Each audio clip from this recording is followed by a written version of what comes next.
제일 중요한 실제 수익이 안녕하세요, 돈블리TV입니다.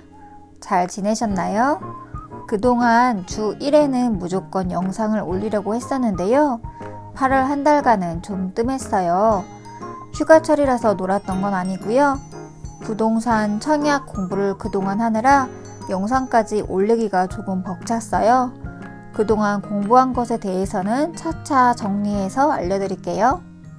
오늘은 제가 부수입을 올리는 공모주에 대해서 알려드리려고 해요.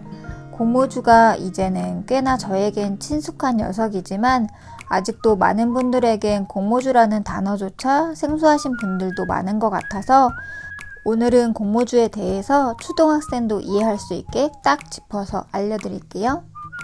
공모주는 IPO라고 하는데요. IPO는 기업 공개라고도 하고요. 공모주 청약은 기업이 주식을 공모할 때 투자자가 주식을 사겠다고 신청하는 것을 가리키는 말이다 라고 되어 있는데요. 여전히 이게 무슨 말인가 싶으시죠? 쉽게 말해서 기업 공개라는 건 회사의 주식이 주식시장에 신규 상장되는 걸 말해요. 공모주 투자의 매력이 바로 여기에 있어요. 만약 어떤 기업이 주식을 상장할 때 시세가보다 저렴하게 공모가 상장을 해서 투자자들을 모집해서 높은 경쟁률을 기록하더니 첫날 주식 상장할 때 빠바박 주가가 오르면서 화려하게 주식시장에 데뷔를 하고 싶을까요? 아니면 높게 공모가 산정을 해서 경쟁률도 낮고 첫날부터 주식이 파란불 들어오는 불명예로 기사에 오르고 싶을까요? 당연히 전자겠죠? 개념이 좀 이해가 가시나요? 여기에서 투자자 모집하는 거를 공모주 청약 신청이라고 생각하시면 됩니다. 공모주의 장점은 아무래도 시세보다 낮게 책정이 되니까 일반 주식보다는 손해볼 확률이 적다는 거고요. 게다가 요즘에 공모주가 핫한 이유는 예전엔 증거금을 많이 넣은 사람만 많이 배정받을 수 있었다면 요즘은 균등배정이란 게 있어서 소액으로도 신청할 수 있다는 거예요. 공모주의 단점이라고 하자면 요즘 공모주 인기가 굉장히 많고 경쟁률이 높아서인지 공모주 단가가 거의 최상단이나 최상단을 넘어서 산정이 되는 경우들이 많아졌고 당연히 공모가가 낮지 않으니 수익이 줄어든 느낌이고요. 그리고 균등배정만 노릴 경우 2만원 미만의 수익이 날 때도 많아서 이거 벌어서 어디다 쓰나 싶을 때도 많습니다. 게다가 수수료도 이제 주관사들이 2,000원씩 받고 있어서 수익이 더 줄어들었고요. 2,000원이 작은 것 같지만 2만원 벌어서 2,000원 수수료이면 10%나 됩니다. 요약 정리해보면 첫째, 소액으로 가능하다. 둘째, 손실이 날 확률이 적다. 셋째, 손익금액이 크지 않을 수 있다.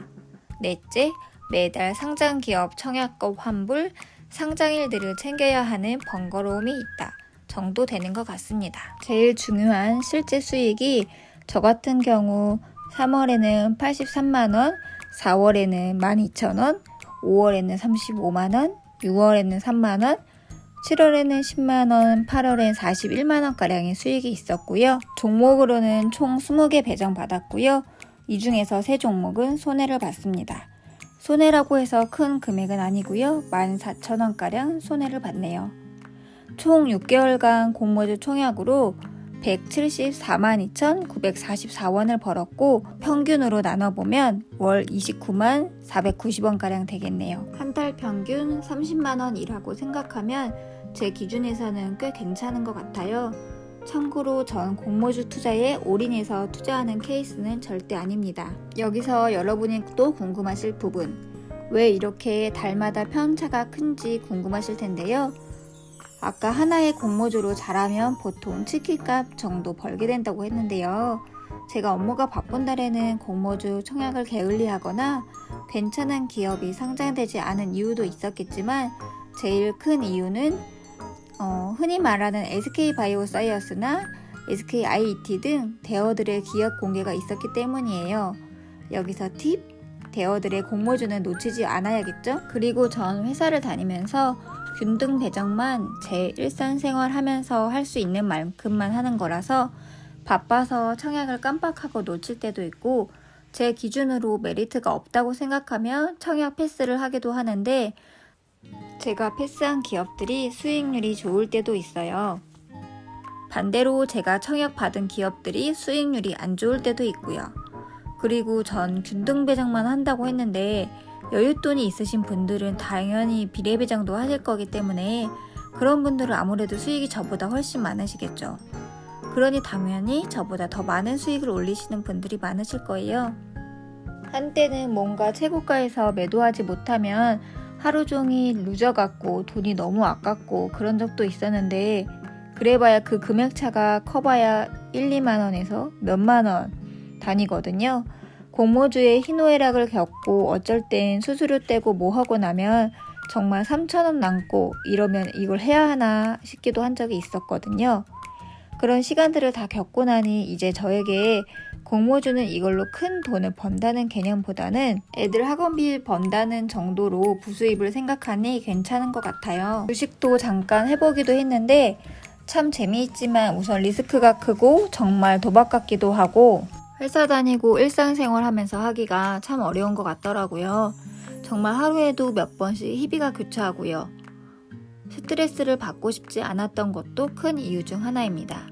그래서 전 부수입은 공모주로 벌고 주식은 ETF 적립식으로 하는 걸로 여러 번의 경험을 통해서 정했습니다. 뭐든 인기가 많아지면 그렇듯이 처음 제가 공모주 할 때보다 중복 청약도 안 되고 이젠 경쟁률도 높아져서 배정 주수도 받기 힘들어졌고 공모가도 최상단을 넘어서 정해지는 편들이고 수수료도 2,000원 있고 게다가 중복 청약도 안 돼서 메리트가 좀 떨어지기도 했지만 또 줄줄이 대어들도 상장을 앞두고 있으니 그래도 가만히 있는 것보다 단돈 10만 원이라도 버는 게 어디인가요?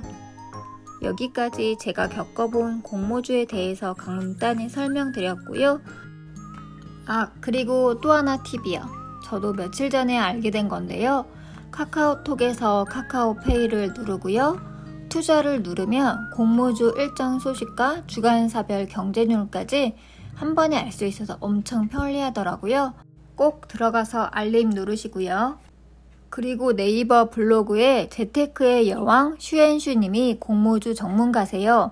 공모주 공부하실 분이시라면 슈엔슈님 블로그 이후 추가하는 걸 강추하고요. 상장하는 기업 중에 어떤 종목을 청약할까에 대해서는 투자 보고서도 보고 여러 가지를 해야 하는데 슈엔슈님이 쉽게 설명해 주시니까 참고하시고 다 몰라도 기간 경쟁률이 4자리 이상이면 흥행에 성공했구나 생각하고 그것만 좀 체크하셔도 될 거예요. 공모주 개념을 이제 알았으니까 실제로 투자하는 방법에 대해서는 이전 영상에 올린 게 있어서 연관 영상 등록해 놓을게요. 영상 확인해 보시고 궁금한 점 혹시 있으시면 댓글 주시면 제가 아는 한도 내에선 답변 드릴게요. 지금까지 시청해 주셔서 감사드리고요. 우리 동블리 가족 여러분도 모두 성투하시길 바랄게요.